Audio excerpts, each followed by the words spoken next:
24 seconds away from the opening bell in New York this morning. Good morning. Your equity market pushing higher by 0.6% on the S&P, on the Nasdaq by 0.8% on the small caps, up by 0.4%.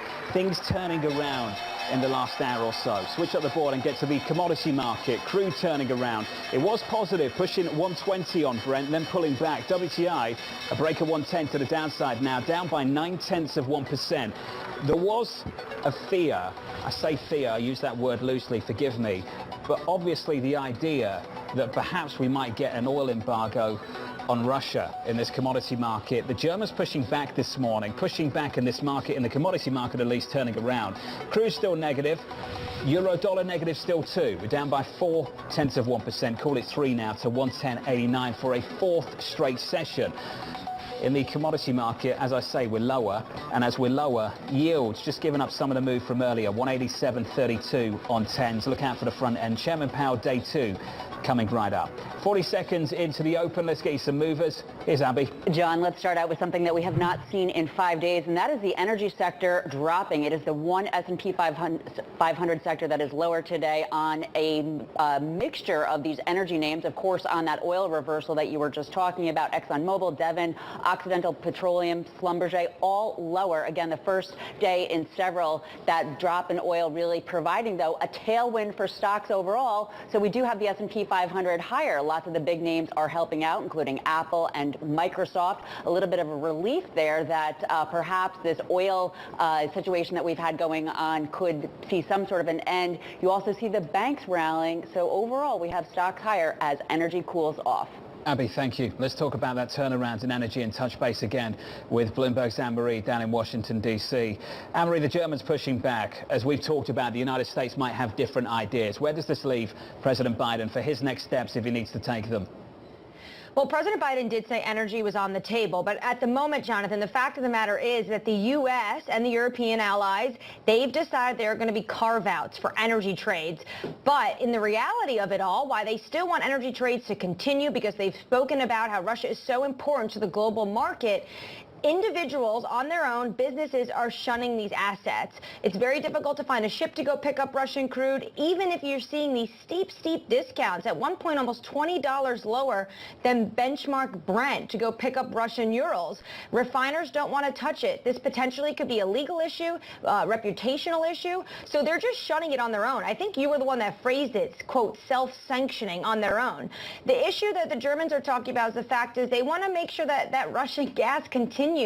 Natural gas especially is key for Germany. More than 40% is coming in from Russia. We also should note it's key for Ukraine.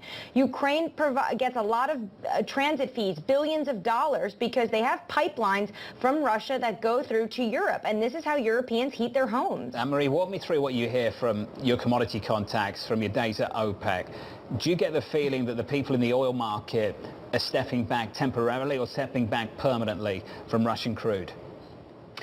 It's a good question. The OPEC Plus is clearly looking at this, and they want to maintain that modest production call. We haven't really seen them coming out saying we're going to help fill those gaps.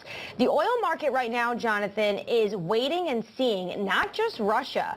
There is talks, and there was optimism from Tehran, from the foreign minister, Hossein Amir-Abdollahian, talking about the fact that we were close to a potential nuclear agreement.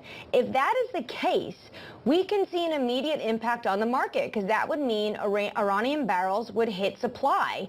And then potentially that would ease some of these concerns about what's going on in Russia. So I think individuals at the moment are stepping back. They don't want to touch these assets at the moment because of all the reasons I just outlined, legal reasons, reputation reasons, but they're also waiting to see what happens in Vienna with these talks and if there is going to be another JCPOA. Anne-Marie, thank you. Thank you very much, AMH. Just on the companies pulling back here, we wrote a great story on this here at Bloomberg in the last 24 hours. I want to go over the numbers again because I think it is important. For Europe, they're very dependent on Russian crude. We know that, Russian energy. In America, for the total imports here in America, 3% in 2021, our calculations when we crunch the numbers. And the number 3 refiner, the third largest US importer of Russian crude, this is what they had to say about entering into new supply deals in Russia. They won't, quote, for the foreseeable future.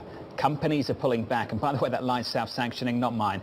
I stole that from Javier Blas of Bloomberg Opinion. We've seen company after company pulling back from Russia. Same story this morning. You just sit looking at the Bloomberg headlines. It's headline after headline. Intesa, the Italian bank, saying they'll have a strategic review of their presence. Volkswagen, another one, stopping production. They won't export to the country either. And Katie Lyons, as you've experienced through the morning too, looking at Europe, waking up here in the United States, it's company after company, step by step, every single day. Yeah, the list just keeps getting longer. You also had Nissan now saying is going to halt exports of its cars to Russia. My question is, when does Renault come in here? We were speaking with Carlos Ghosn, the former Nissan Renault chairman, about that issue earlier, John. And of course, that's weighed heavily on Renault shares over the course of this crisis. And there's really just been big baskets of losing stocks and a much smaller basket of winning stocks. Those winners probably speak for themselves. Energy and aerospace each up about 5.4, 6.25% respectively.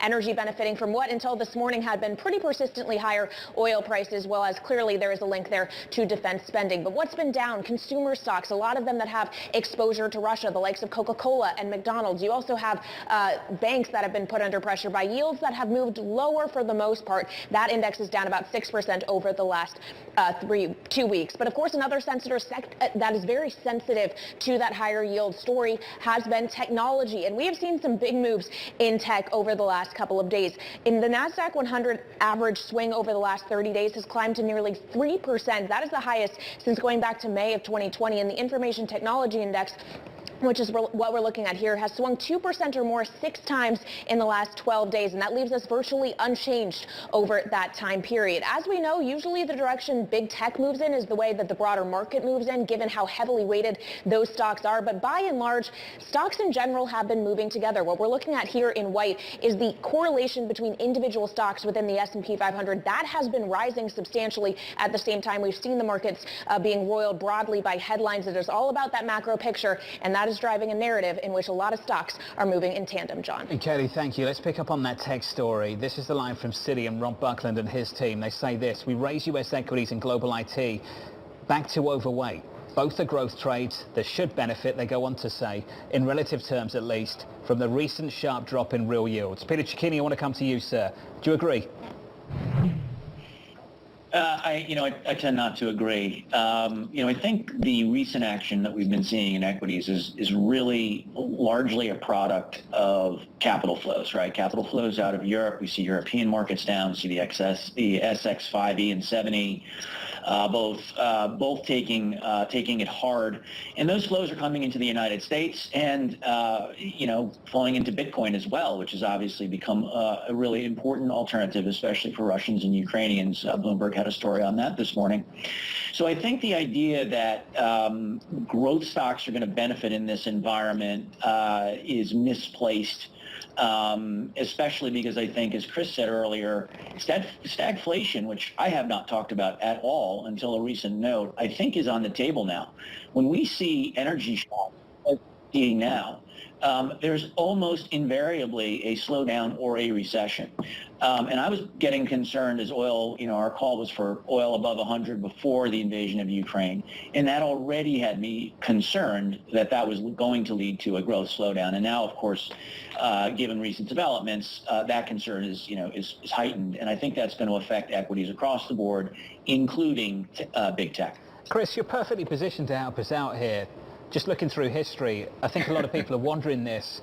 What do you do in an environment where inflation could be going higher and growth expectations could be coming down? Jonathan Golub at Credit Suisse said this: historically, stocks have performed poorly during periods of high inflation. The data indicates, however, that elevated interest rates are the true culprit, not rising prices. Chris, when you and the team sit down and do these kind of studies, what do you see?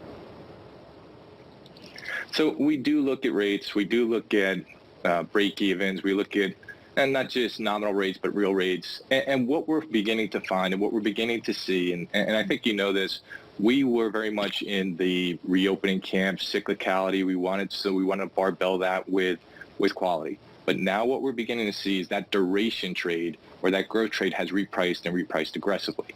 I think what we're seeing with the Fed is boxed in. The Fed, because of the uncertainty, they have to move slower.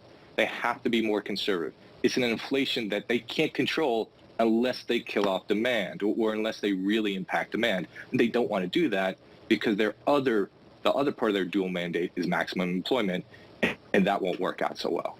So you're right. I think we're beginning to transition, back into this growthy type environment.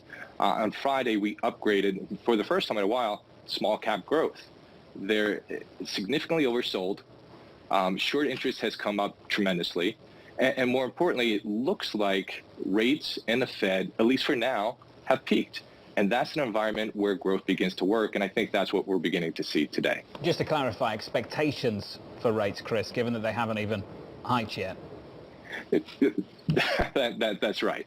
Right. So I usually talk more about what's happening with the market, the expectation of rates. If you look at the 10-year went from, I think, 205 to 170, 170 something. It's bouncing a little bit. I think the 2-year anticipating of a more aggressive Fed went to 160, 160 something. And now I think it's 130. And again, Fed funds expectation. This was really surprising to us. Powell used 25 basis points. Basically what he wanted to do is he wanted to tell the market that's what we're going to do. Yeah. He wanted to take 50 in the near term off the table. That was really, he's signaling to the market. And here's the thing about Powell. What he did at the last meeting is he opened up, he provided himself as much optionality as possible. And that's an environment that's hard to plan. Now he's bringing that optionality down. He's decreasing the number of paths, so now we can begin to plan better. And ultimately, you have to listen to his other words. Uncertainty, unknown. In that environment, you don't get real aggressive. And in that environment, it's harder to see what we saw in the first couple months, first couple weeks of the year, where rates were just ratcheting higher unrelentlessly. I wonder how comfortable he is with that call. As you pointed out, Chris, earlier in the show, if we get that 8 handle on CPI on March 10th, how comfortable he is with that call on March 16th. Morgan, I want to get you the final word. And I appreciate your patience here. Just listening to Chris, listening to Peter, that call about shifting away from the cyclicals and back towards growth. Does any of that work for you? Well, I would say that on the tech question, we are in an inflationary environment, and tech have been quite resilient to pass on high cost to customers so far. They also haven't been that affected by supply chain disruptions, which we could expect to become again a clear concern as most of the airspace restrictions in the world are stepping up. So we are looking at tech as as a sector right here, but even beyond, underneath the umbrella of tech, I would underline that some tech areas, such as cybersecurity, can be seen as defensive trade currently, given the number of cyber attacks we saw in the past few weeks, and that is going beyond just hedging a tech exposure. When you see cyber attacks on suppliers of Toyota, then you can definitely see the importance of cybersecurity for almost all investors. So I would say that given the supply chain disruptions, the heightened disruptions we could expect in the following weeks, and given that the rate path of Western central banks is probably less aggressive than that was pricing probably 3 weeks ago, this is mostly positive for the growth stocks and tech sector overall. Morgan Dowdon, great to catch up. Thanks for coming on the show. We'll get you back soon, hopefully. Peter Cicchini and Chris Harvey, as always, gents, thank you very much. Before we head off, I want to go over 2 quotes for you. Go back to what we heard from the German economy minister just moments ago, about an hour ago, when he said this: "I wouldn't support an embargo on imports of fossil fuels from Russia. I would even speak out against it." And compare that to the tone of the conversation that President Macron has just had with President Putin. This came from AFP just moments ago. An aide to the French leader said the following: "The president now believes, quote, the worst is to come." This after having a 90-minute phone call with the Russian counterpart, Vladimir Putin. Putin again justified his invasion in terms of the denazification of Ukraine, said the aide, who asked not to be named. The aide described Putin's comments as, quote, shocking and unacceptable, adding that the president told him it was lies. So this is the same situation you have lined up in Europe. If the president of France believes the worst is to come, where does that leave Germany's position on not doing anything about sanctioning Russian energy? And how does President Biden get them to take that next step up in sanctions if the worst is still to come? And that's where there's some tension in this story at the moment, at least. I can't speculate on that for you right now. I'm just lining up 2 quotes for you, and we can try and work out how to reconcile the 2 and how much tension there will be. in the coming weeks. Coming up, governments continuing to isolate Russia from the global economy. This is a fast-moving situation. We've had sanctions implemented on an unprecedented level by governments around the world. That's next. This is Bloomberg.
This is a fast-moving situation. We've had sanctions implemented on an unprecedented level by governments around the world.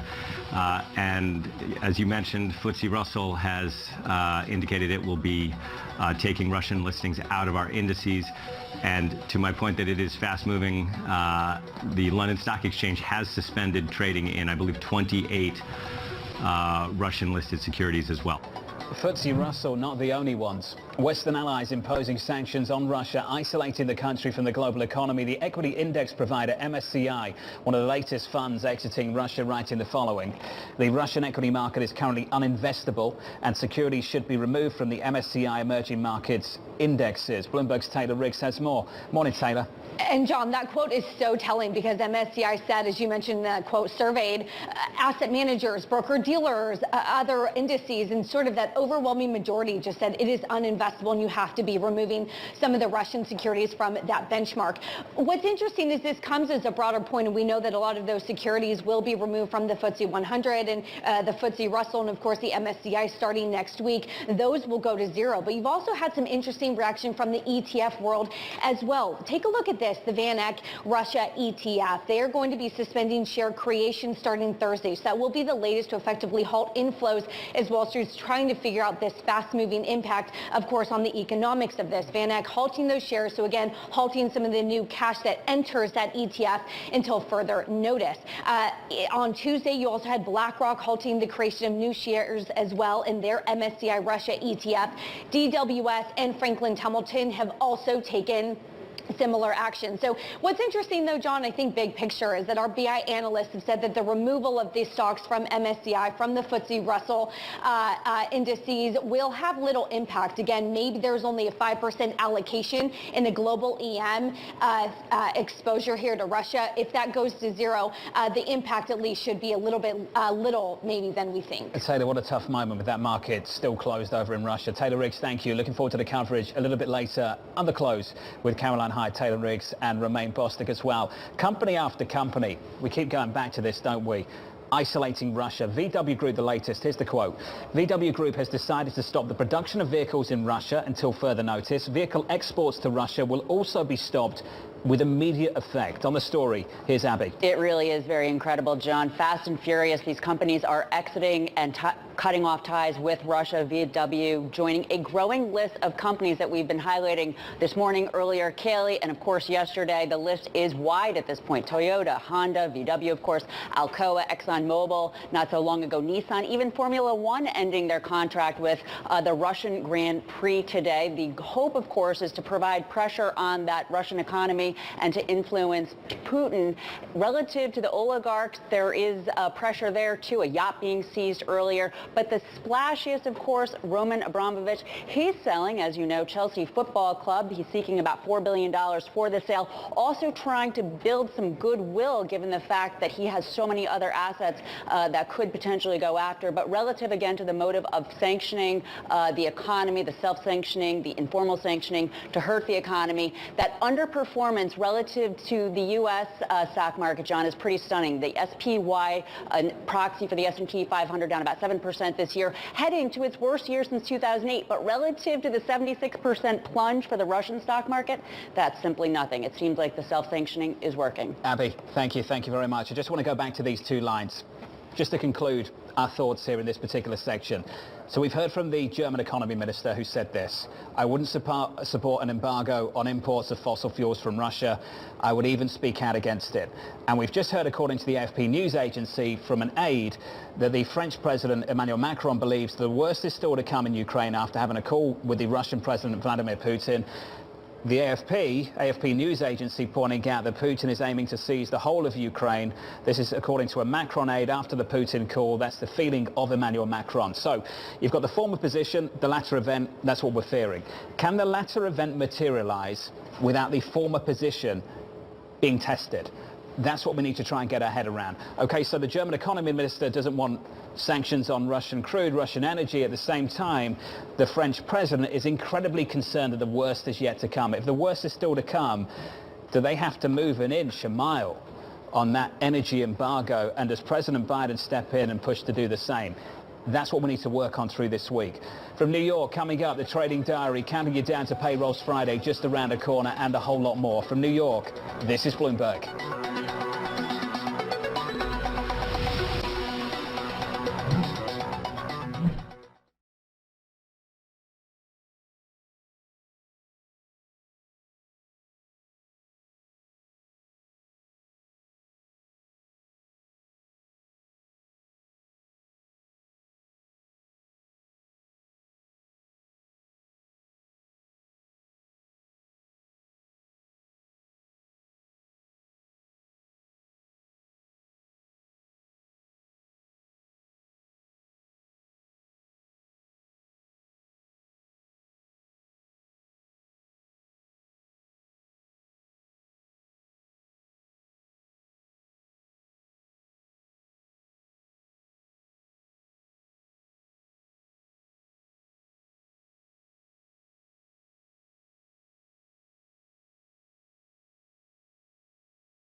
Happening right now, talks between Ukraine and Russia. We're told they're just beginning. Ahead of that, futures positive about a third of 1% on the S&P, rather, 26 minutes in. On the S&P cash story, we look like that. On the NASDAQ, up by a tenth of 1%. If you switch on the board and look at crude just briefly, WTI and Brent turning around into negative territory after we heard from the German economy minister about an hour ago. We're negative 1% at 109 on Brent at 112. That's the price action. Your trading diary looks like this. At the top of the hour, Fed Chair Jay Powell finishing his testimony on Capitol Hill, plus more Fed speak coming from Barkin and Williams. French President Emmanuel Macron holding a news conference at noon Eastern. Finally, we round out the week with the US payrolls report on Friday.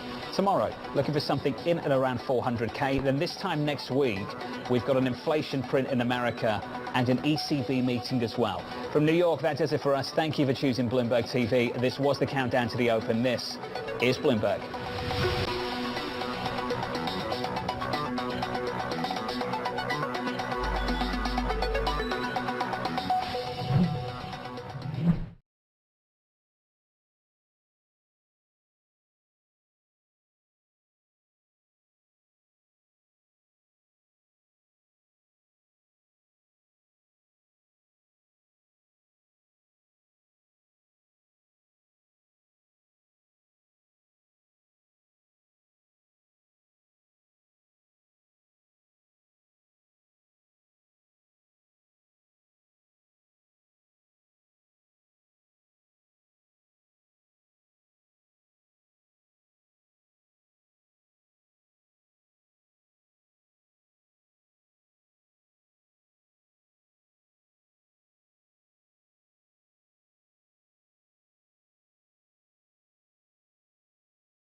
From the financial centers of the world, this is Bloomberg Markets with Alex Steele and Guy Johnson.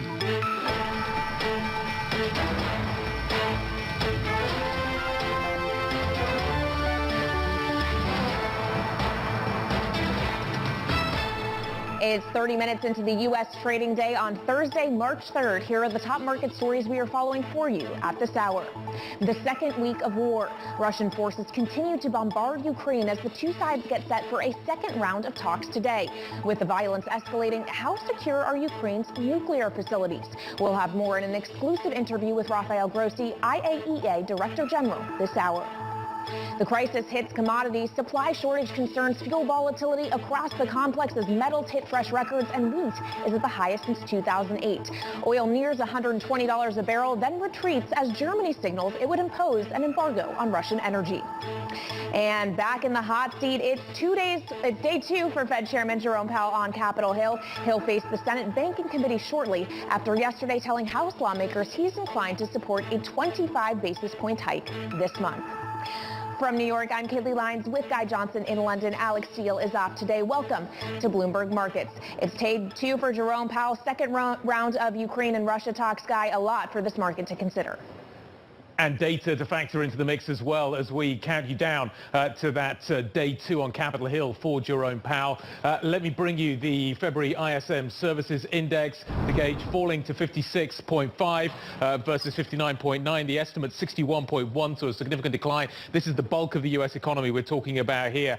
In terms of the data, in terms of the way it's breaking down, the prices paid index comes through at 83.1 after 82.3 last time around. The services employment gauge is the weakest since August 2020. The new orders index dropping to a one-year low. The headline number declining to a one-year low. The employment index at 48.5. This after the prior number being 52.3. We've also got factory data coming through as well. That actually looks fairly strong at a headline level. And durable goods numbers coming through as well. Actually fairly consistent with what the market was expecting at 1.6. But some indication maybe that we're coming off the very heady numbers that we've been seeing for the U.S. economy recently. The services index, as I say, the ISM number closely watched, coming down. It's, of course, as I say, as Kaylee says, more importantly, day two of Fed Chair Jerome Powell's testimony on Capitol Hill.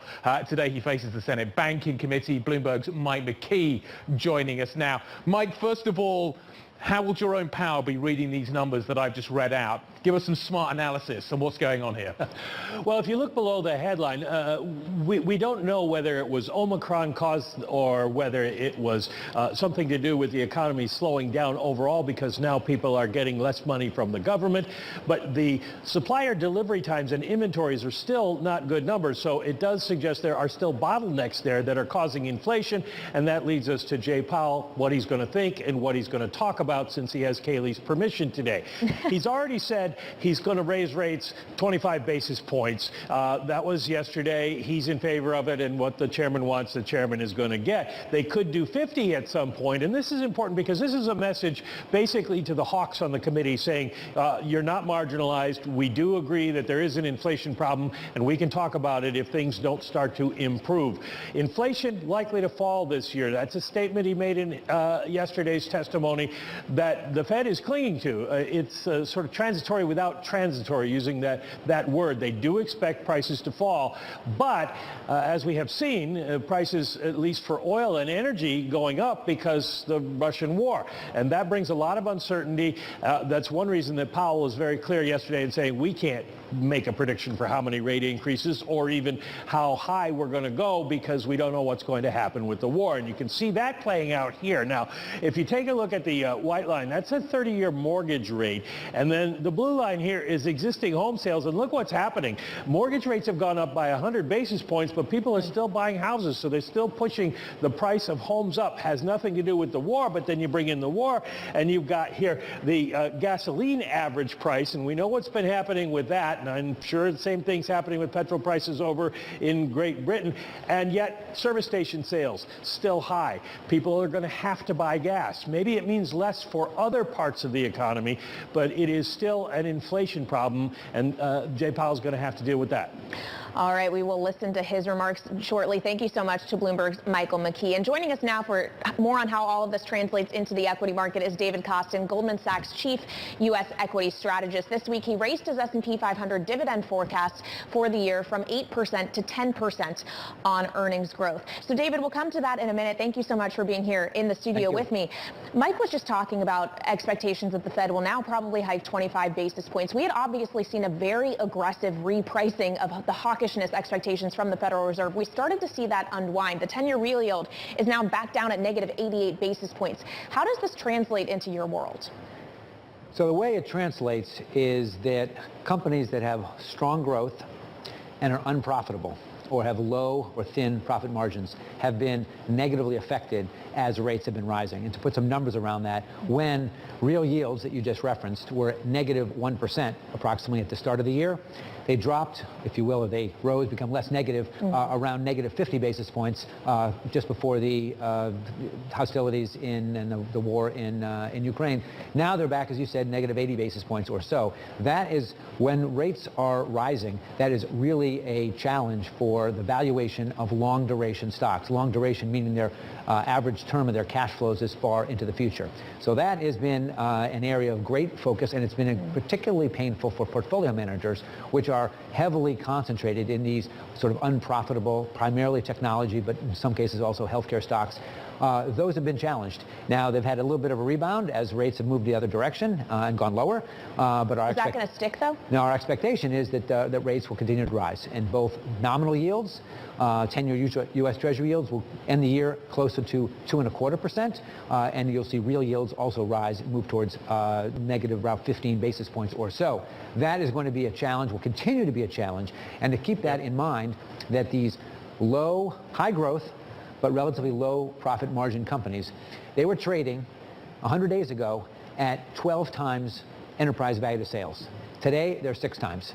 So they've been cut in half in about 3 months, and that has been really a challenge and problematic for obviously the companies. Right. Some of them need to raise capital, whether they choose to use dilutive equity offering or convertible offering. Somehow they need to raise more capital in order to keep growing, because they're by definition growing, but they're not so profitable. On the other hand, companies that are growing but have high profit margins, they are relatively more insulated, which is I think a general statement when I think about strategy. Owning companies that have high margins, that will be the distinguishing feature in calendar year 2022. Companies that have resiliency in their margins are likely to outperform significantly, and that goes across multiple sectors of the market. And the way you want to think about that is companies that have been able to generate and deliver very high and stable gross margins. Before the pandemic, during the pandemic, and after the pandemic, the last 5 years, if you've been able as a corporation to keep your margins high, that's prima facie evidence of their ability to have pricing power. And that is ultimately what people should be looking for. David, there's a lot to unpack there, so let's try and start taking some of the pieces out of what you just said. Some of those stocks, how are they going to be affected by high energy costs? How are you thinking about high energy costs in terms of the stocks that you are currently screening right now? If we were to see oil coming down significantly or going up significantly from here, how does that change the mix? Okay, Guy, well, the way to think about this is that, first of all, the energy intensity of the U.S.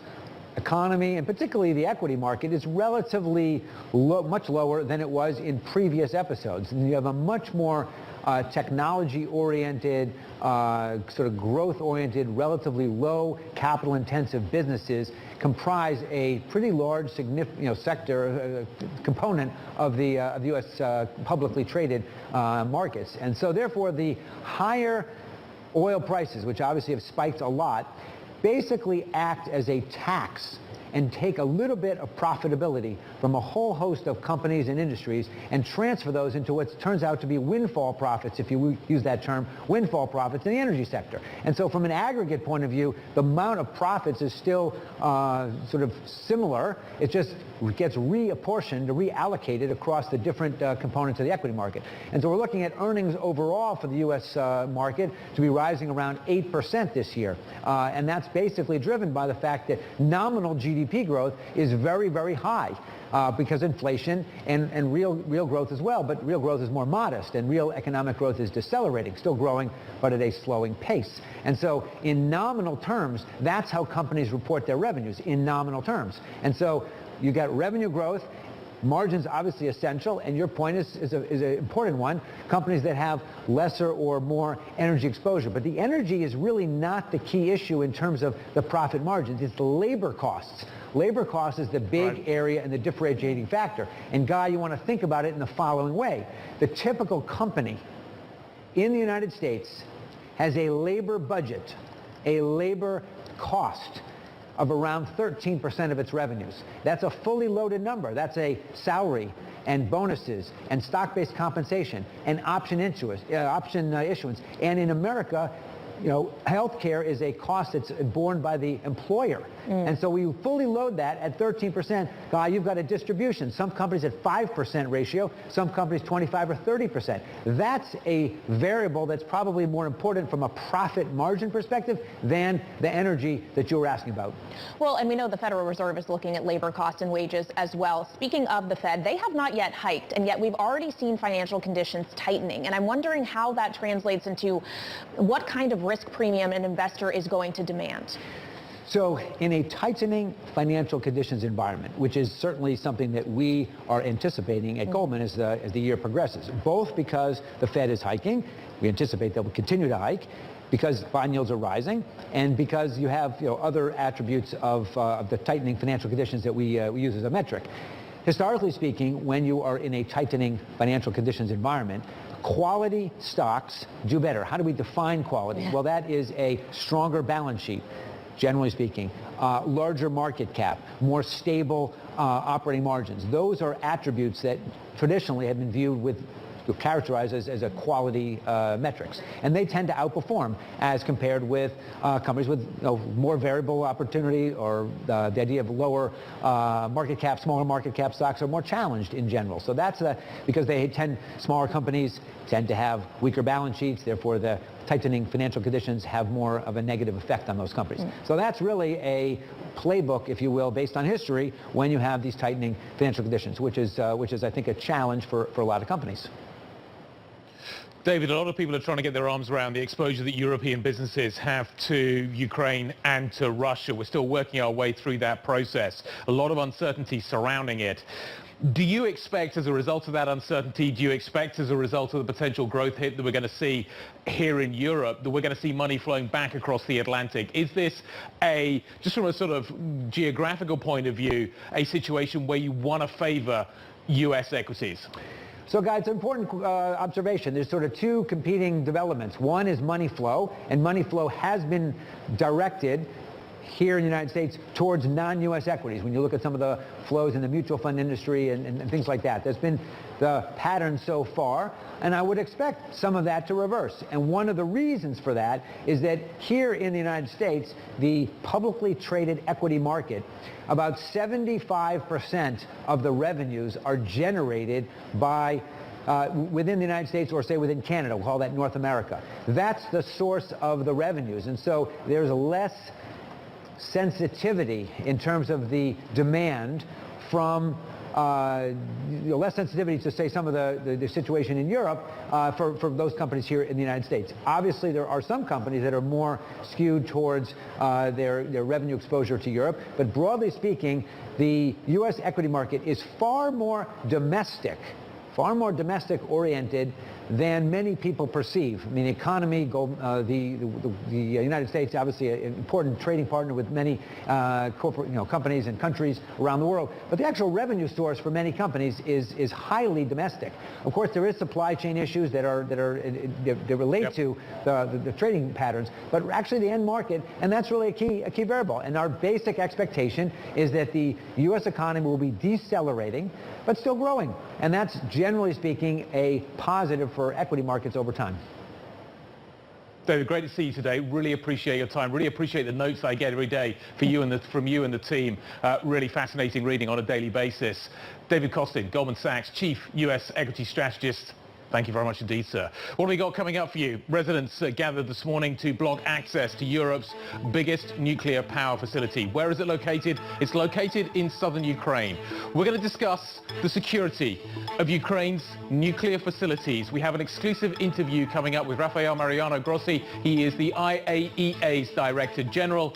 That conversation is next. This is Bloomberg.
17 minutes past the hour. The IAEA, the nuclear watchdog of the UN, convened an emergency session yesterday to raise the alarm over rising nuclear safety risks unfolding as a result of Russia's invasion of Ukraine. Let's talk more now about the capability of the Ukrainian nuclear facilities and their stability. Rafael Mariano Grossi is the IAEA Director General. He joins us now alongside Bloomberg's Washington correspondent Anne-Marie Hordern. Director General, thank you very much indeed for your time today. Can you update us on what you know about the security and the stability of the nuclear reactors, the nuclear facilities, the nuclear storage facilities in Ukraine? Well, as you're saying, thank you very much for having me, first of all. Ukraine is a country with a vast nuclear program, which includes, as you are describing, a number of nuclear reactors, nuclear power plants, 4 of them, 15 reactors, more than 50% of the electricity produced and consumed in the country coming from that. And apart from that, you have all the associated facilities, fuel fabrication facilities, waste storage facilities, a number of them. And of course, the iconic Chernobyl, which is a decommissioning, an in-decommission facility. So a vast array of installations throughout the country. And of course, first time there is an ongoing military conflict, war actually, taking place amidst these facilities. This, of course, in and by itself constitutes a very delicate situation. In terms of what is going on now, I can tell you that we have been, and we are, as part of our mission, as the International Nuclear Organization, we are in constant contact with our Ukrainian counterparts, what we call in the jargon the nuclear regulator, so that they are relaying to us the situation hour after hour on the different facilities. You were referring to one of those, Zaporozhye, which is a place where 6 nuclear reactors are operating. They are operating as we speak. So there is what we could call, technically speaking, I would emphasize, technically speaking, normal operation. Of course, there is nothing normal when you have war or military conflict or special military operations going at your doorstep or in your place. So what is happening now, in particular in this case, is that there is an increased level of tension because of the forces that are there, that are not necessarily inside the perimeter of the plant, but occupying the surroundings and also taking effective control of the nearby village where most of the employees, the staff of this huge industrial compound, because at the end of the day it is like a big, huge industrial compound, so where these people live. So there have been pickets, there have been, I would say, physical, almost face-to-face confrontation between the security forces acting there and the local population. So as you can imagine, it is a very, very delicate situation where anything could happen. So we are in contact with them and trying to ascertain the situation as we speak. Yes, I hear you. Yeah, this is not just the biggest nuclear site in Ukraine. It's the biggest nuclear site in Europe. And the individuals working at it have gone for days without breaks because Russia is encroaching on it. Is the IAEA doing anything to help support these people to make sure there's no errors in this potential fog of war? Yes, we are constantly within the limitations that the situation imposes on all of us. We are not there. I wish we could be there. We are not there. And mind you, we are working on trying to be there. But for the time being, what we are doing is we are in constant contact with, of course, my natural counterpart is and should be always Ukraine, because we are talking about Ukraine. But at the same same time, I'm in contact with all involved to the extent we can to indicate and to make sure that everybody is aware, that we are aware of what is going on, and that calm should prevail in these circumstances. So, and most of all, what we are doing is providing, and I think it's very important for you as professionals of the information, it's very important that we are providing credible information of what is going. Somebody once said that when there is a war, the first victim is the truth. Of course, it's a conflict and people are issuing information. There is a lot of fake news here and there. So what we are doing is we are collating the information, we are checking with all the sources, and I am issuing at regular intervals updates on what's going on. Director General, I just want to bring a piece of news to our audience which is related. It comes from the European Union, it comes from Brussels. The EU is seeking to suspend Russia's most favored nation status at the World Trade Organization, the WTO. This was anticipated, but is a further blow to Russia's integration into the global economy. We will come back to that story in just a moment. Director General, let's return to the issue of nuclear power and nuclear weapons. Ukraine gave up its nuclear weapons at the end of the Cold War. It was assured by a number of nations, including the United Kingdom, the United States, and Russia, that its territorial integrity would be maintained. That has now not happened. Russia has invaded.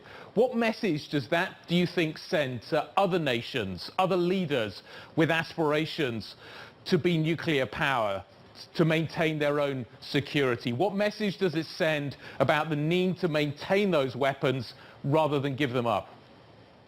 Well, I think having nuclear weapons is never a good idea. As you know, my main mission as IAEA is to prevent the spread of nuclear weapons. So this logic that perhaps should have been better, could have been better to keep nuclear weapons, I don't think, I could never subscribe to that idea. If anything, this would make the situation much worse than it is now. I think what's important, and the message to others, is that we must all abide by our international commitments. Insofar as the IAEA is concerned, these commitments have to do with not diverting nuclear material to make weapons, and in this case, adhering strictly to safety and security rules, which are the ones we are trying to enforce at the moment. Mr. Grossi, before I let you go, we have to ask about Iran. The messaging from Tehran, from the foreign minister, Hossein Amir Abdollahian, is very optimistic at the moment. Yesterday, you said in a press conference you had no plans to go to Iran.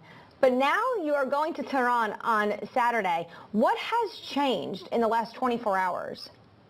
Well, the negotiations with Iran are ongoing, were ongoing, and we believe, Iran and myself, that we have come to a point where it could be worthwhile give it a very decisive try and see if we can agree on something. And for those who may not be familiar, this something, as far as I am concerned, is to see how we can clarify a number of issues that have been hanging on for a long time,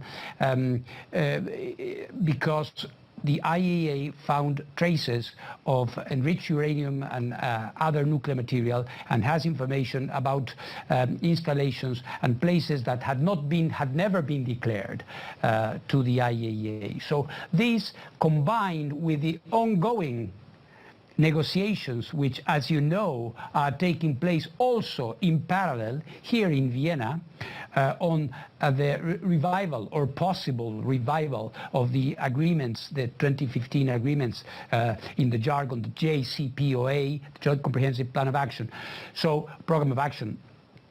This compound makes it for a complex issue that has to move in parallel in the same direction and in the same way, because people cannot foresee that there could be a return to the JCPOA if there are unresolved issues with the IAEA. This is why it is so important that we find a way forward. It doesn't mean that I'm going to solve this by traveling to Tehran over the weekend.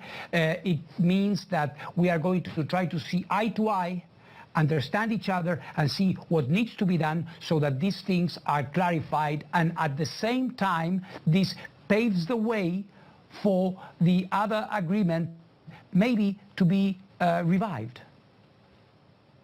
On that note, we will leave it. Director General, thank you very much indeed. Rafael Mariano Grossi, Thank you very the much. IAEA Director General, along with Bloomberg's Anne-Marie Jourdain. Thank you very much indeed.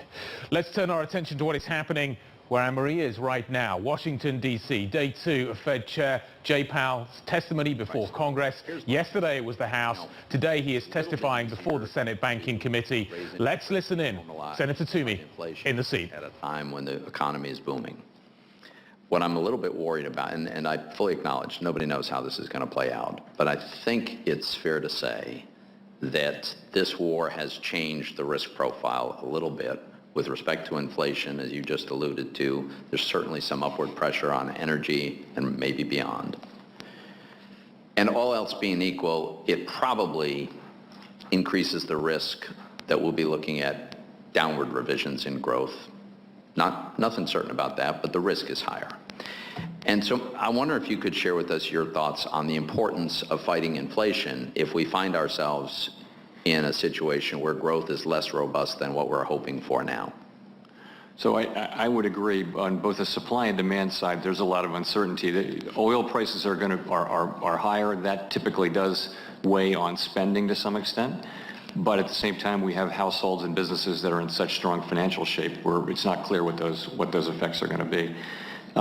So as I mentioned yesterday, I do think that it's going to be appropriate for us to continue to proceed along the lines that we had in mind before the Ukraine invasion happened, and that was to raise interest rates at the March meeting and to continue through the course of the year based on incoming data and the evolving outlook to engage in a series of rates. I would say in this very sensitive time at the moment, I think it's appropriate for us to be careful in the way we conduct policy simply because things are so uncertain and we don't want to add to that uncertainty, but that's where it leaves me.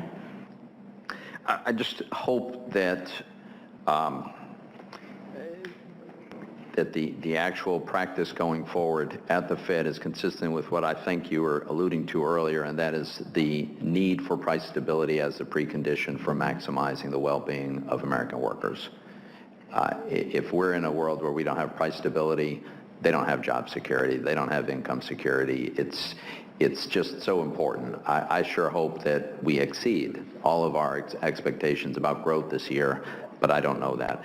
Let me shift to ask you this. In your view, is it consistent with the statutory mandate of the regional Fed banks to engage in political advocacy, and specifically a racial justice campaign or efforts to amend a state constitution? Is that within the proper domain of regional Fed banks?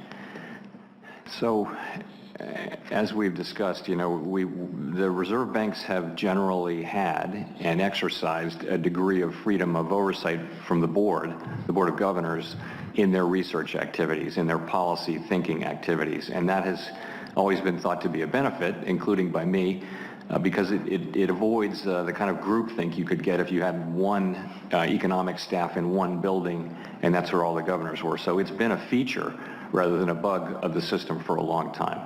I would echo, though, I strongly share the view that everything we do in the system needs to be clearly linked in ways that people understand to our mandate, and that is one of the very most important underpinnings of our independence. If we're not doing that, then the case for our independence immediately becomes weaker. So, yeah, and I don't think anybody can make the case that amending a state constitution with respect to how a state pays for primary and secondary education has anything to do with that mandate. Let me ask you the last question. The Fed has embraced the idea of requiring climate scenario analyses for banks, and the justification is this is an important way for banks to understand the nature of the risk that they face. Whatever one thinks of that, is it your view that among the Fed's responsibilities is to determine the pace at which the American economy transitions to a lower carbon economy? No. Okay, thank you, Mr. Chairman. Thank you. Senator Tester of Montana is recognized. Yeah, thank you, Mr. Chairman and Ranking Member, and I want to thank Chairman Powell for being here today. I appreciate the work that you do, as always. Look, and I think inflation's on everybody's minds and how you deal with it. And as you pointed out the last time you were in front of this committee, it's not only a demand problem, it's a supply problem. You can help deal with the demand, but the supplies issue are a little different thing. Being in the business of agriculture, personally, I can see that consolidation in the marketplace is a big deal. I'm talking particularly the meat industry right now, where you have 4 packers that control 84% of this country's meat supply. Competition is critically important if capitalism is going to work. I don't need to tell you that. You know that better than anybody. But it doesn't seem like there's a lot of competition in a number of different areas, but I'll just focus on meat packing. So no, I won't. Let me back up. Let's talk about consolidation generally, and if that helps drive prices up or down. And then if you could, if in fact you think it does drive prices up, would inserting more competition in the marketplace help consumers? So, first of all, we're not responsible for competition policy, and a lot of these questions in individual industries can have, competition issues, and those are appropriate subjects for the folks who wield those tools. That's not us. At the aggregate level, the connection between concentration, for example, and inflation is really not clear. Some of the industries that had a lot of consolidation were the very ones that drove low inflation over the last 25 years. Retail and wholesale consolidated a whole bunch, and a bunch of technology went in. That's where that was very high productivity and very low inflation. So it's not obvious. But again, industry by industry, there will be cases in which there are competition issues, and those are certainly an appropriate subject for antitrust scrutiny. As we look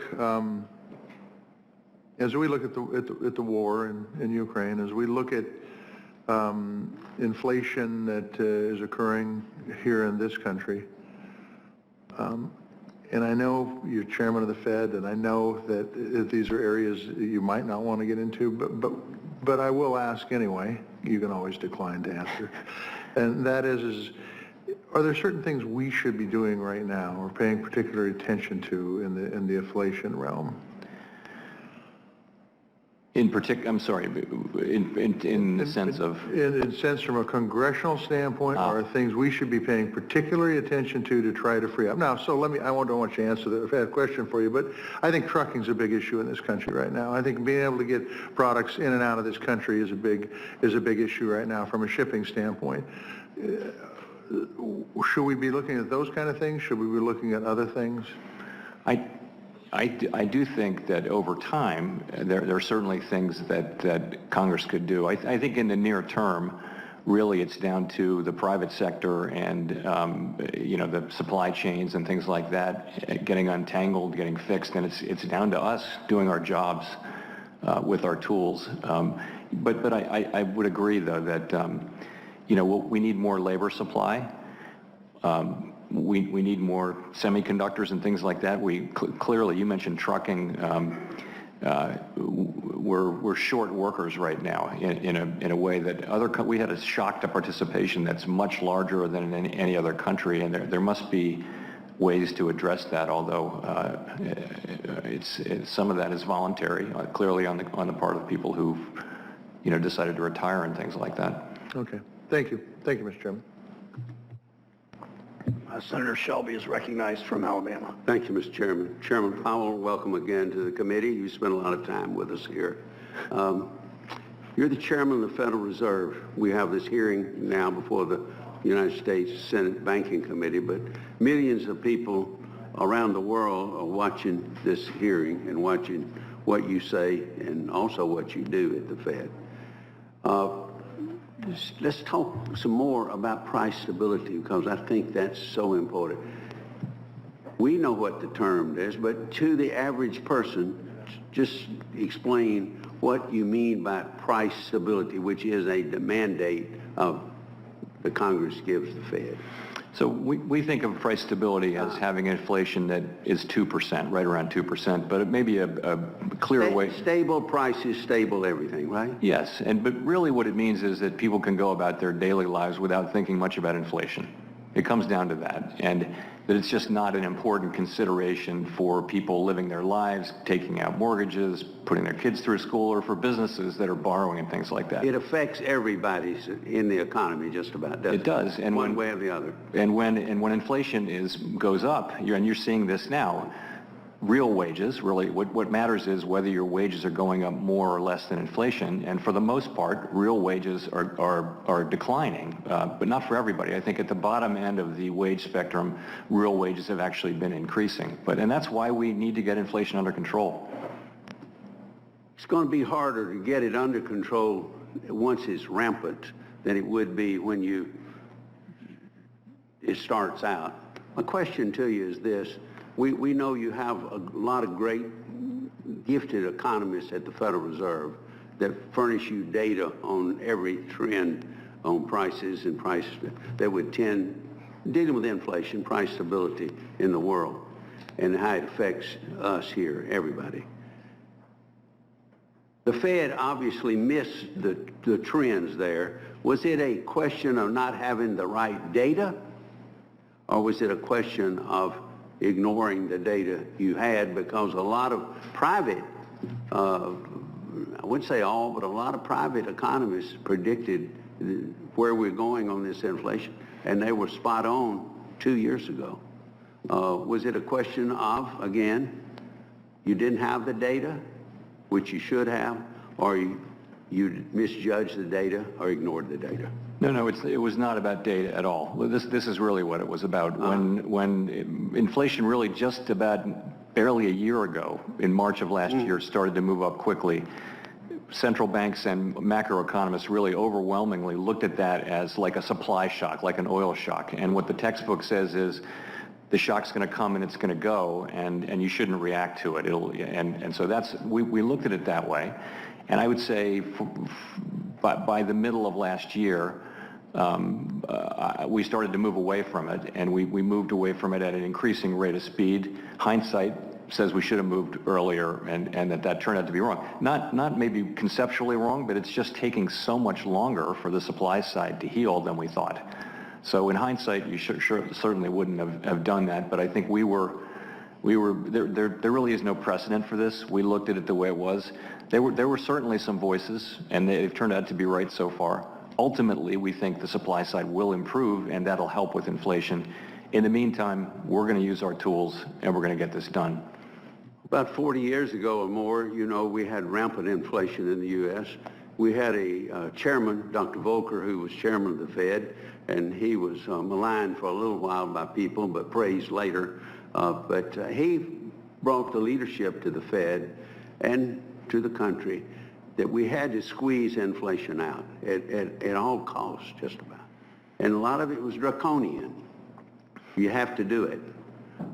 Is the leadership at the Fed under you and the Fed prepared to do what it takes to get inflation under control and protect price stability? Well, let me say I knew Paul Volcker. I'm pretty sure I saw him testify in this room many years ago. I think he was one of the great public servants of the era, the greatest economic public servant of the era. And I hope history will record that the answer to your question is yes. So you're prepared to do what it takes without any reservation to protect price stability? Yes. That would be a departure of what you've done. Thank you very much. Senator Menendez from New Jersey is recognized.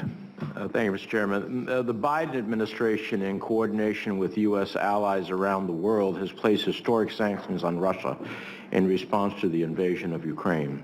In particular, sanctions on the Russian central bank cutting off its access to international reserves, I believe, will have a powerful effect on Putin and the elites who have reaped the benefits of his repressive regime. Sanctions are one of our most important foreign policy tools, but it isn't always easy to understand just how effective they can be. So, Chairman Powell, can you explain in layman terms the effect of sanctions imposed on the Russian central bank? Sure. I should start, though, by saying that everyone should know that we don't implement sanctions. Those are really the province of the elected government and the Treasury Department. All we do is we're sort of there in the background. I understand. Technical backstop and that kind of thing. I just want to use your expertise for... Sure. So what the central bank does is different currencies in different countries are traded all day long and in some cases all night long around the globe. And the value of those currencies really matters for people when they're trying to buy something. For example, if you're trying to buy an American car or American radio or an Apple iPhone, it'll be priced in dollars. So the ruble weakened dramatically through this, which is the Russian currency. And what those sanctions do is make it very difficult for the Central Bank of Russia to do its job, which is to support the ruble on behalf of the government, and it's because the sort of resources that it had to support the ruble were tied up in a way that made it difficult for them to do that. That's part of it. Yeah, and those sanctions means that Putin can access hundreds of millions in international reserves that he could use to continue to fund his war effort. Is that correct? Well, yes. Yes. Yeah. Let me ask you this. As the economy continues to recover, we've had a lot of conversation here about managing inflation as a key challenge. The first step to do so, in my mind, is to confirm the 5 highly qualified nominees President Biden has selected for the Federal Reserve Board, including yourself. And I hope our Republican colleagues will allow us to do that soon. The next and more challenging step is to address the supply crisis that is driving up much of this inflation. Can you give us a brief update on how persistent supply chain issues are disrupting the recovery and contributing to inflation?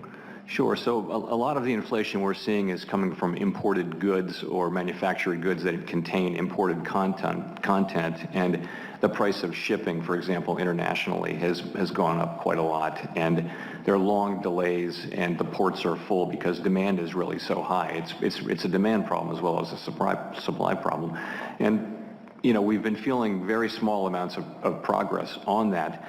I have to say, one of the a little bit unexpected byproducts of the Ukraine war is it's looking like supply chains, it's not going to help at all with supply chains because ships are not being offloaded and things like that. So there are unanticipated or unexpected effects of what we're doing, which isn't to say we shouldn't do them. So we can't, this is not something we have any expertise in fixing, but we've been waiting for that to happen. And it hasn't happened. We haven't seen much relief on the supply side. The other thing is the supply of labor. Demand, there's no problem with labor demand. We have really the ratio of job openings to unemployed is at the highest, by far the highest level it's ever been, more than 1.7 open jobs per unemployed person. So we have a labor supply problem. We think that getting past the pandemic will really help with that. And of course, higher wages should help bring people in too. Yeah. So would strengthening supply chains and resolving bottlenecks help to combat inflation in the long term?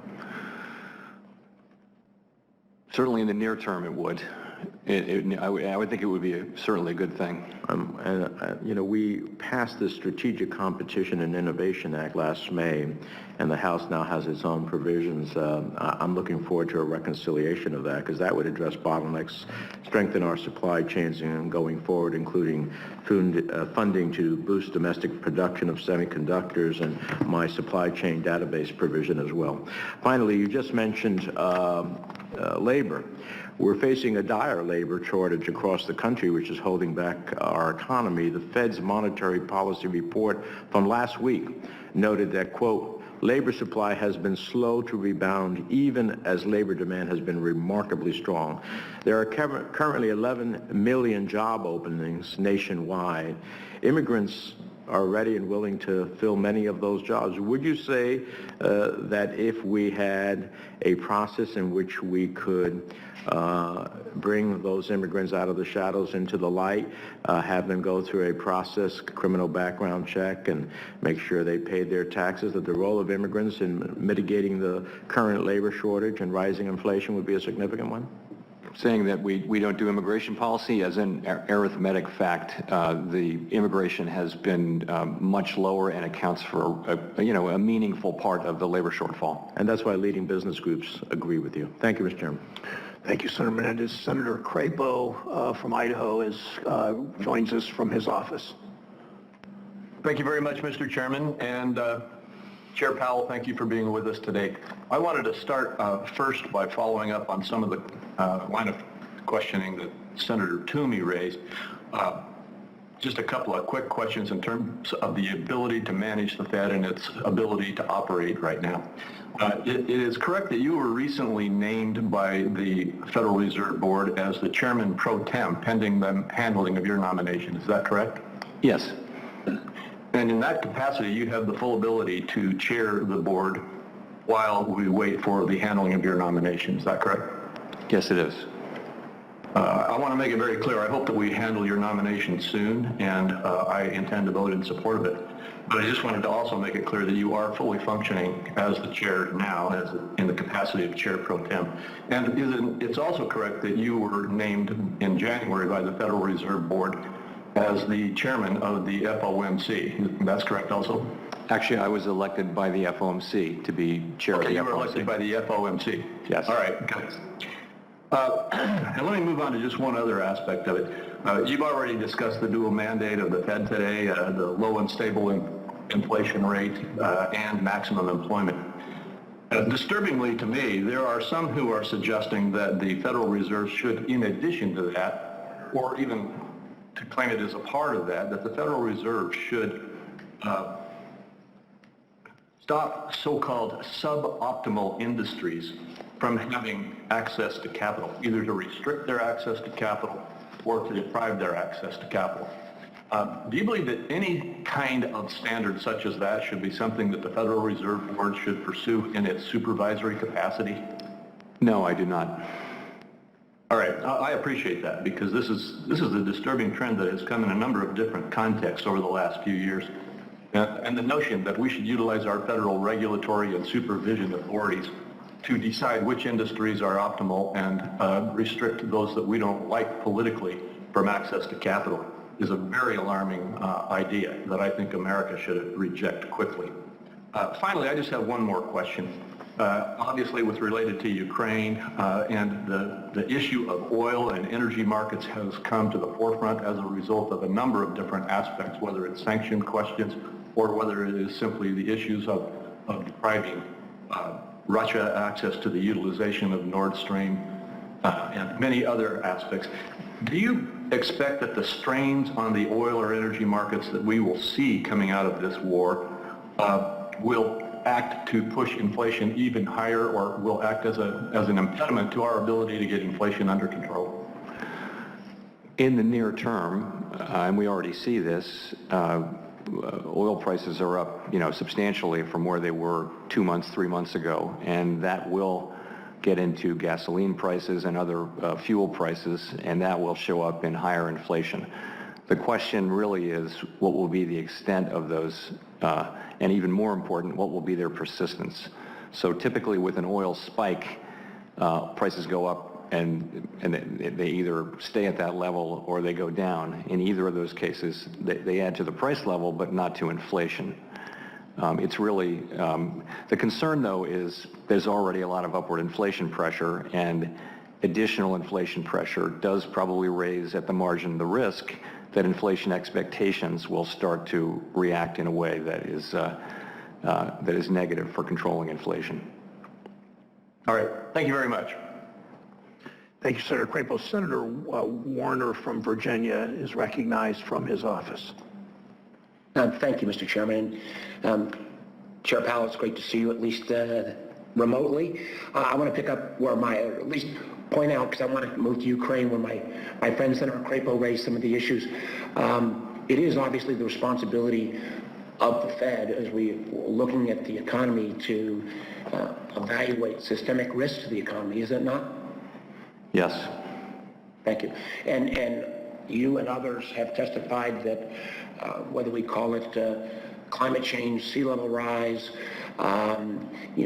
dramatic changes in weather that brings about flooding, storms, name it, that is appropriate for review. And while obviously the terminology of designating a particular industry, I agree, shouldn't be, but the systemic risks, I think, are critically important, and I appreciate the fact that you've recognized that, and I think we need to continue to recognize that. We live through that literally, if we look at the number of natural disasters, from fires in the west to floods in my state or floods in the south. It is here to stay. I want to talk about Chair of the Intel Committee, and very, very concerned about what's happening in Ukraine. Very proud of the fact that the administration has worked in concert with our European allies rather than acting solo. And I was 11 days ago in Munich, and if you would have told me 11 days later that the Europeans would have used SWIFT, shut down Nord Stream 2, Germany would change its complete position on funding arms, Sweden, Finland, we would have sanctioned Putin. I think all terribly important to have a Western response to this aggression. On the SWIFT issue, I think it's good. I do think we need to get our European allies as well to sanction some of the smaller banks as we have. I think we also need to look at non-SWIFT abilities of transfer. And I am concerned that the chairman and Senator Warren and Senator Reid and I are very concerned about some of the leakage that could be taking place through cryptocurrencies. I think there is a great deal of value in ultimately digital-based currencies, but the concern I have is that crypto exchanges, DeFi, I mean, there's a stat I got the other day that I thought was very impressive, 7,000 stocks on our public markets, 17,000 different crypto tokens on crypto exchanges, literally 1 million crypto tokens being developed in decentralized finance. And I know this is not directly, this is more Secretary Yellen's purview, but you and the Fed have gained a lot of expertise in this space. Do you see the possibility, at least, of Putin or his oligarchs using digital payments and other alternative payment methodology to avoid these sanctions, in a sense, to transfer their assets out, since we've been able to kind of clamp down within traditional banking realm? So you're right. This is right in the heart of what Secretary Yellen is working on. I believe she actually addressed this yesterday in some public remarks. And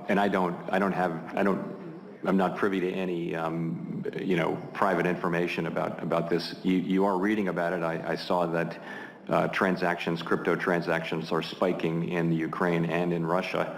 I think it really underscores the need to have a strong regulatory regime that permits appropriate activity, but that prevents inappropriate activity. And we do have laws on the books and all that, but I think for digital finance generally, we need a legal framework that would really take away as much as possible of the possibility that people could use unbacked cryptocurrencies as a way to evade the law or to finance terrorism and hide their ill-gotten gains and things like that. I think it's very important.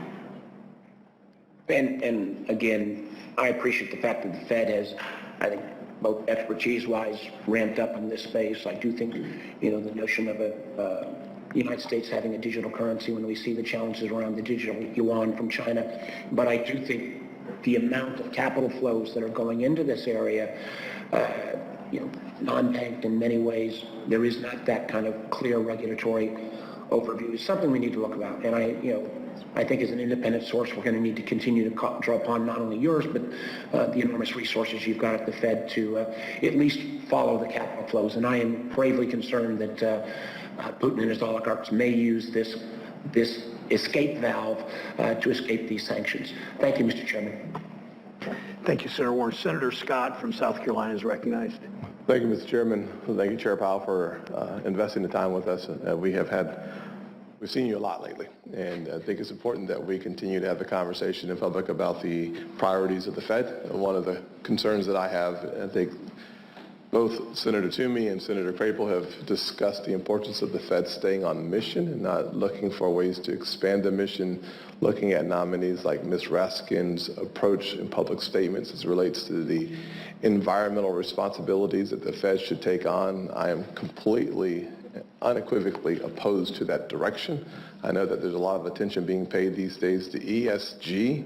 I think that is a bad direction for the Fed. I think the Fed should focus its attention on its primary responsibilities and frankly not even get involved in congressional matters. I know that Senator Tester had some important questions to the wrong person about truckers. I think if we were going to have a long, serious debate about your opinion on what Congress should do to help truckers, we would start back in the Obama administration and look at the hours of service that curtailed the number of available truckers that we have and the amount of time that they could spend on the roads.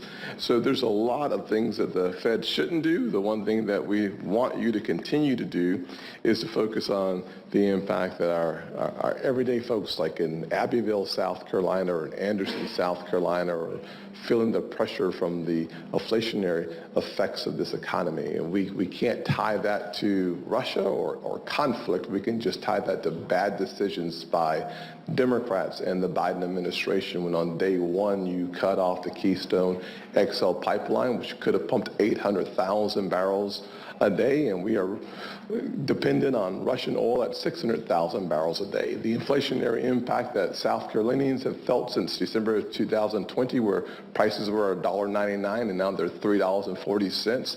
I think about the seniors who are trapped in too much month and too little money. And I think to myself that too many folks on fixed incomes throughout this country, and specifically in South Carolina, are having to make decisions about rationing medicine, rationing food, rationing energy, whether it's in your car or at your home. This is a crisis. I love to hear that our wages are up 4 or 5%, but inflation's up 7.5%. So the net effect is that the invisible tax that we refer to here in Washington as inflation is eroding, degrading the spending power of everyday Americans, and they are not gullible. They know exactly what has changed, and anytime you put fuel on a fire, you should expect it to get hotter. And our economy reflects that same direction.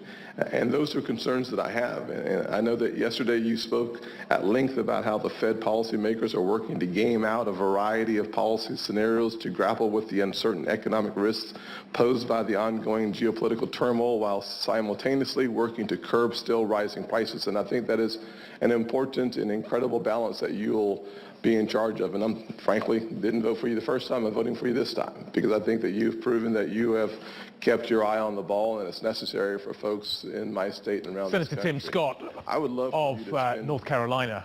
Hope I've got that right.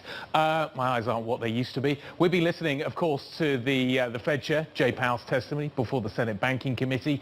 Let's talk about what is happening with the markets. We'll be back there in just a moment. I'd also like to just come back and reiterate one of the headlines we broke a little bit earlier on. The EU looking to suspend Russia's most favored nation status at the World Trade Organization, the WTO. The ratcheting higher of sanctions continues, and that is being reflected in the markets. We're around 30 minutes away from the European equity market cash close. Let's talk about where those equities are right now. The stock 600 down by 1.74%. About an hour and a half ago, it looked like actually we could see equities starting to move back up into positive territory, but we've seen a significant sell-off within the last hour that's taken us back down towards session lows. Number of key assets that are in focus today. We're certainly seeing travel and leisure names coming under pressure, names like Lufthansa down really quite sharply. We're also seeing some of the utilities with big exposure into Russia really starting to reflect some of that risk. In fact, people are just going through European equities, just trying to figure out what their relative exposure looks like. like. So the stock 600 is down now by 1.81%. As I say, session lows. We've been keeping a very careful eye on what has been happening with Brent crude. Earlier positive, then we get a fade. We're kind of in neutral right now, trying to figure out, I think, where the next move goes. We've seen obviously a significant escalation to the upside in terms of crude prices. We've just been hearing about that in the hearing that we've been tracking. Brent crude now trading at 112.22. What I think is interesting as well is while we've seen this equity market sell-off, we haven't seen a bid coming back into the bond market. That's been the narrative over the last few days. Equities down, bid back into the bond market, and vice versa. Today we're not necessarily getting that. So take a look at what is happening with the UK 2 yield. Yields are moving up. We're up by 8 basis points, but nevertheless not that kind of violent move, Kaylee, that we've been seeing. So that's kind of where we are right now. Equities rolling over, the bond market a little calmer, as are some of the commodity markets as well, particularly the energy ones. Yeah, and that's really the picture I am looking at here in the U.S. as well, Guy. Of course, we continue to monitor the geopolitical headlines. We understand now that the U.S. is looking at new sanctions on Russian oligarchs and their families, potentially limiting block trades, block transactions for those families. So we will keep an eye on that. But as for that market action, we also have seen stocks rolling over here in the U.S. It is technology that is really leading the losses. The NASDAQ 100 is down harder than the S&P 500, which at this point is only off by about 0.6%. All is relatively quiet in the bond market. We're down a single basis point on the 10-year Treasury yield. 186 is where we trade. You're seeing those same fluctuations with WTI crude. It's trading at 109 a barrel at the moment after breaching 116 earlier on today, trying to navigate the headlines out of Germany saying that, signaling potentially they would oppose any kind of embargo on Russian energy. But where you're still seeing the action in the commodity space is in the metals and it's in the ags. Wheat futures up 7% at this point. We're looking at 11.34 a bushel. This all feeds into that food inflation that we have seen alluded to time and again in those hearings on Capitol Hill. So let's get right back to it. Fed Chair Jay Powell's semi-annual testimony in the Senate Banking Committee. And address the pandemic-related inflation and corporate price gouging that's hurting American families. Much is at stake for our country. But Republicans on this committee refuse to show up and vote on 5 nominees to the Fed. They refuse to do their job. This is shameful and it is risky. Any Republican talking today about the risks facing our economy should be willing to show up and vote on Fed nominees. So let's talk about one of those risks, Mr. Chairman. As Russia has invaded Ukraine, the centerpiece of the U.S. response is economic sanctions. The U.S. and its allies have rolled out some of the strongest economic sanctions in history, severely restricting Russia's access to the global financial system by sanctioning the biggest banks and companies, by kicking Russian banks out of SWIFT, the international payments messaging system, and by freezing the Russian central bank's foreign reserves. Now, these sanctions are powerful. But Russia can dodge some of this pain by using the same cryptocurrency tools that are currently used by drug traffickers, cyber criminals, and tax cheats. I'll pick one example here. We've all become familiar with ransomware, where a cyber criminal infects someone's computer system, locks it up, then demands payment in order to unlock the system. And how do they get paid? Through unregulated cryptocurrencies like Bitcoin. Chair Powell, do you know who cybersecurity experts say is the world leader in ransomware attacks and in getting paid through cryptocurrencies that allow them to obscure and hide their trails? I could guess, but You want to make a guess here? Based on what we're talking about today, it's Russia. You know, if you listen to our own national security agencies, the answer is Russia. And that's why when President Biden held an international summit last year to fight ransomware, Russia, the biggest source of the problem, was intentionally not invited. According to one estimate by the blockchain analysis company, Chainalysis, Russia-linked actors collected nearly 3/4 of all ransomware revenue in the world last year. And hundreds of millions of crypto dollars are collected in Moscow each quarter. As much as half of those come from illicit crypto wallet addresses. Russia is the world's expert on moving money outside legal channels. So, Chair Powell, obviously, you do not administer sanctions, but you are an expert on the international financial system. So I just want to take a look at this. Are other countries currently using cryptocurrencies to evade sanctions? I'm thinking here of North Korea, Iran, Venezuela.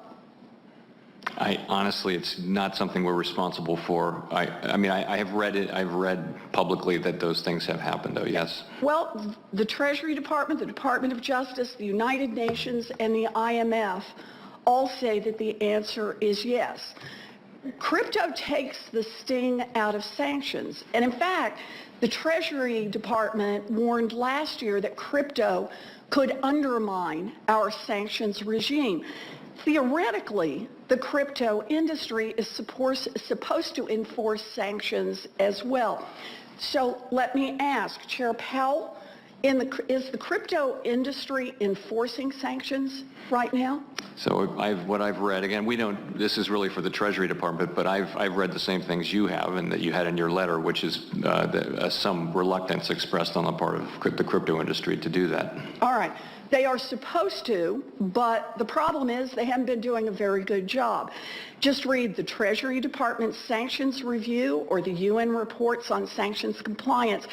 We know that many crypto exchanges and wallets are not collecting information about the identities of their customers, are not screening their platforms for illicit activity, and are not reporting sanctions violations.